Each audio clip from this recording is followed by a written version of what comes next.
મિત્રો jobs, GK, current affair, education ન્યૂઝના તમામ અપડેટ મેળવવા માટે આ પ્લે સ્ટોર ખોલો. પ્લે સ્ટોરમાં જઈ સર્ચ બોક્સમાં EDUSAFAR લખી સર્ચ કરો. પહેલી જ એપ્લિકેશન આવશે એને આપ ઇન્સ્ટોલ કરો. ઇન્સ્ટોલ કર્યા પછી ઓપન કરો અને એની અંદર તમામ jobs, GK, news, current affairs, video, technology, માધ્યમિક, પ્રાથમિકને લગતું મટીરિયલ આપ મેળવી શકો છો આપના મોબાઈલમાં. નમસ્કાર મિત્રો, હું નિકુંજ ગોડેશ્વર આપ સર્વ વિદ્યાર્થી મિત્રોનું એજ્યુસફર પરિવારમાં ફરી પાછું હાર્દિક સ્વાગત કરું છું. મિત્રો, આપણે ભણી રહ્યા છીએ ભૂગોળ અને એમાં આજે આપણે એક નવો મુદ્દો ચાલુ કરવા જઈ રહ્યા છીએ જેને પૃથ્વીની ગતિઓ તરીકે ઓળખવામાં આવે છે. તો આજનો આપણો મુદ્દો રહેશે પૃથ્વીની ગતિઓ.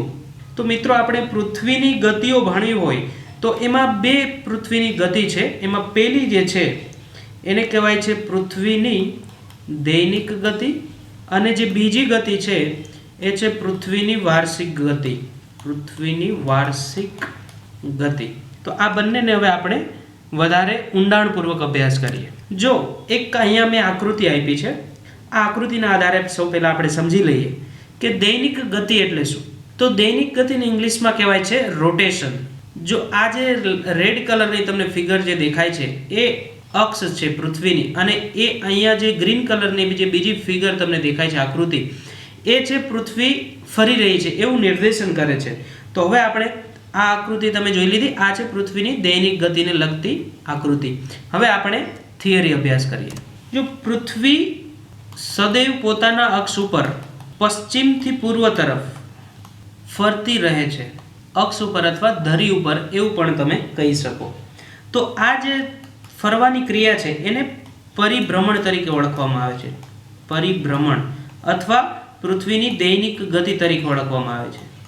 દૈનિક ગતિ શું કામ કહેવાય એ હવે આપણે જાણીએ કે જે આ પરિભ્રમણ થાય છે, પૃથ્વીનું પરિભ્રમણ એટલે કે ગોળ ગોળ પોતાની ધરી ઉપર ફરવાની જે ક્રિયા થાય છે એના કારણે જ દિવસ અને રાતની ક્રિયા થાય છે. આપણે એવું કહી શકીએ કે દિવસ અને રાત થવા માટે પૃથ્વીની દૈનિક ગતિ જવાબદાર છે. એટલા માટે અમને દૈનિક ગતિ તરીકે ઓળખવામાં આવે છે, કારણ કે દિવસ અને રાત થવાની ક્રિયા માટે દૈનિક ગતિ જવાબદાર છે, પૃથ્વીનું પરિભ્રમણ. ત્યાર પછી જે પૃથ્વીની બીજી ગતિ છે એ છે વાર્ષિક ગતિ. તો અહીંયા તમને એક સૂર્ય દેખાય છે. આ જે વચ્ચેની ફિગર છે આ સૂર્ય છે, અને વાર્ષિક ગતિને ઇંગ્લિશમાં કહેવામાં આવે છે રિવોલ્યુશન. રિવોલ્યુશન એટલે એક સંપૂર્ણ પથ ઉપર ગોળ ફરવું. જો રિવોલ્યુશન અહીંયા જે છે આ સૂર્ય છે એને આ પૃથ્વી છે એ અહીંયાથી ચાલુ કરે છે. અહીંયા ફિગરમાં પણ બતાવ્યું છે, તો ફરી પાછું બતાવી દઉં. અને આ રીતના સૂર્યને એક સંપૂર્ણ ચક્કર લગાવે છે, એને કહેવાય છે વાર્ષિક ગતિ. એ એક વર્ષમાં એક ચક્કર લગાવે. તો હવે આપણે થિયરીમાં સમજી લઈએ. આકૃતિ ઉપર આપણે સમજ્યા, હવે આપણે થિયરીમાં. પૃથ્વી પોતાની ધરી ઉપર તો ફરે જ છે, તો ફરે જ છે, પણ સાથે સાથે આ જે પૃથ્વી છે એ સૂર્યનું પણ પ્રદક્ષિણા કરે છે. સૂર્યની પણ પ્રદક્ષિણા કરે છે. આ જે સૂર્યની પ્રદક્ષિણા કરે છે એનો સમયગાળો છે 365 દિવસ અને 6 કલાક. 365 દિવસ અને 6 કલાકમાં પૃથ્વી છે એ સૂર્યને એક પ્રદક્ષિણા કરે છે. તો એ એમની થઈ વાર્ષિક ગતિ. એક વર્ષ લાગે છે પૃથ્વીને સંપૂર્ણ એક સૂર્યને ચક્કર લગાવવા માટે, તો એમને ઓળખવામાં આવે છે વાર્ષિક ગતિ. અને જે પથ ઉપર પૃથ્વી સૂર્યની પ્રદક્ષિણા જે પથ ઉપર કરે છે એમને ઓળખવામાં આવે છે ભૂકક્ષ. એટલે કે પૃથ્વી જે પથ ઉપર અંડાકાર પથ છે આ એને ભૂકક્ષ તરીકે ઓળખવામાં આવે છે. આ રીતના એક આખો કક્ષ ઉપર આ રીતના પરિક્રમણ કરે છે પૃથ્વી, અને અહીંયા સૂર્ય છે. તો આ જે પૃથ્વી છે એ આ જે પટ્ટો છે, આ જે એનો રસ્તો છે એને ભૂકક્ષ તરીકે ઓળખવામાં આવે છે. એ અંડાકાર આકારનો માર્ગ છે, અને આ ભૂકક્ષને ઇંગ્લિશમાં કહેવામાં આવે છે અર્થ ઓર્બિટ. આ પણ તમે ખાસ યાદ રાખજો. પછી અહીંયા એક ઉપસોર અને એક અપસોરની ઘટના ઘટે છે. તો એ પણ આપણે એક આકૃતિથી પહેલાં સમજી લઈએ, પછી થિયરી ઉપર આપણે વાત કરશું. જો એક આકૃતિ તમે અહીંયા સ્ક્રીન ઉપર જોઈ શકો છો. આ આકૃતિમાં આ વચ્ચે જે છે એ સૂર્ય છે. જો આ વચ્ચે તમે જે આ યલો કલરનું જોવો છો એ છે સૂર્ય, અને આ બંને બાજુ પૃથ્વી છે. અહીંયા પણ પૃથ્વીનો એક ગોળો છે અને અહીંયા પણ પૃથ્વી છે. આ તો અહીંયા તમને દેખાય જ છે. તો આ બંને બાજુ પૃથ્વી છે અને જે વચ્ચે છે એ છે સૂર્ય.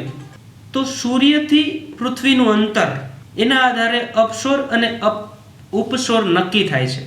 તો સૌથી પહેલાં આપણે ઉપસોર જોઈએ. ઉપસોર એટલે પૃથ્વી જ્યારે સૂર્યની સૌથી નજીક હોય તેને ઉપસોર તરીકે ઓળખવામાં આવે છે. જો આમાં સૌથી અગત્યનું છે સૂર્યની સૌથી નજીક હોય એને ઉપસોર તરીકે ઓળખવામાં આવે છે. હવે પાછી આપણે આગળની પહેલી આકૃતિ જોઈએ. જો અહીંયા જે અંતર છે એ 14 કરોડ અને 70 લાખ કિલોમીટરનું અંતર છે ઉપસોરમાં, અને અપસોર છે તે 15 કરોડ અને 20 લાખ કિલોમીટરનું અંતર છે. જો અહીંયા સૂર્યથી પૃથ્વીનું અંતર ખૂબ વધારે છે અને અહીંયા સૂર્યથી પૃથ્વીનું અંતર ઓછું છે, એટલે કે ત્યાં ઉપસોરની ઘટના ઘટે છે, ઓળખવામાં આવે છે. અને આને અપસોર તરીકે ઓળખવામાં આવે છે જ્યારે પૃથ્વી સૌથી દૂર હોય. હવે આપણે અપસોર વિશે વાત કરીએ. અપસોર એટલે પૃથ્વી જ્યારે સૂર્યથી સૌથી દૂર હોય આને અપસોર તરીકે ઓળખવામાં આવે છે. આ અપસોર એટલે કે પૃથ્વી જ્યારે સૂર્યથી સૌથી દૂર હોય તેને અપસોર તરીકે ઓળખવામાં આવે છે. હવે ઉપસોર અને અપસોર ક્યારે થાય છે એ પણ આપણે જોઈ લઈએ. જો ઉપસોરની ઘટના છે એ 3 જાન્યુઆરીએ થાય છે અને અપસોરની જે ઘટના છે એટલે કે સૌથી દૂર પૃથ્વી હોય છે એ 4 જુલાઈએ. તો આના ઉપરથી એવો પણ પ્રશ્ન પૂછાઈ શકે કે પૃથ્વી સૂર્યથી સૌથી વધારે દૂર કઈ તારીખે હોય છે. તો નીચે 3 જાન્યુઆરી પણ આપ્યું હોય, 4 જુલાઈ પણ આપ્યું હોય, 5 જુલાઈ પણ આપ્યું હોય અને 4 માર્ચ પણ આપ્યું હોય. તો એમાં જવાબ આવશે 4 જુલાઈ. અને સૌથી નજીક એટલે ઉપસોરની ઘટના 3 જાન્યુઆરી થાય છે. ખાસ બંને તારીખ તમે યાદ રાખી લેજો, કારણ કે આના ઉપરથી પ્રશ્ન પૂછાઈ શકે એવી સંભાવના છે. તો હવે જે આપણે આ દૈનિક ગતિ, વાર્ષિક ગતિ, ઉપસોર અને અપસોર ભણ્યા એના ઉપરથી અગત્યના 4-5 પ્રશ્ન છે એની પણ આપણે સાથે સાથે ચર્ચા કરી લઈએ. જો સૌથી પહેલો પ્રશ્ન એવો પૂછાઈ શકે કે પૃથ્વી પોતાની ધરી ઉપર ફરે છે તેને કઈ ગતિ તરીકે ઓળખવામાં આવે છે. તો એમાં ઓપ્શન આપ્યા હોય વાર્ષિક ગતિ, દૈનિક ગતિ, આવા અલગ અલગ પૃથ્વીની ગતિ. તો આનો જવાબ છે દૈનિક ગતિ. પછી બીજો પ્રશ્ન એવો પણ પૂછાઈ શકે કે પૃથ્વી સૂર્યની ફરતે ફરે છે, તો એ કઈ ગતિ તરીકે ઓળખવામાં આવે છે. તો એમાં જવાબ આવશે વાર્ષિક ગતિ. ત્યાર પછી એવો પણ ક્વેશ્ચન પૂછી શકે કે ઉપસોરની ઘટનામાં પૃથ્વીથી સૂર્યનું અંતર, તો આમાં એણે ઓપ્શન સેટ કર્યા હોય કે સૌથી નજીક હોય છે, સૌથી દૂર હોય છે. તો આપણે વિચારવાનું કે જ્યારે ઉપસોર થાય છે ત્યારે પૃથ્વી અને સૂર્યનું અંતર ખૂબ ઓછું હોય, કારણ કે પૃથ્વી સૂર્યની સૌથી નજીક હોય છે. સૌથી નજીક હોય એટલે અંતર ખૂબ ઓછું હોય.